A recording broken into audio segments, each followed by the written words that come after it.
Langkah perdana Patrick Kluivert sebagai pelatih yang menangani timnas Indonesia cukup buruk. Bagaimana tidak, timnas Indonesia mengalami kekalahan yakni dibantai 5-1 oleh tuan rumah Australia di gelaran kualifikasi Piala Dunia 2026 pada Kamis 20 Maret 2025. Hal ini bak tamparan keras bagi skuad Garuda yang sebelumnya ingin bersaing memperebutkan tiket lolos ke Piala Dunia.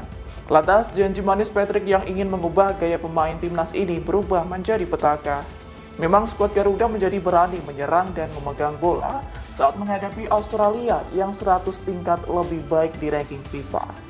Namun keberanian tersebut rupanya yang memicu pertahanan timnas Indonesia mudah untuk dieksploitasi.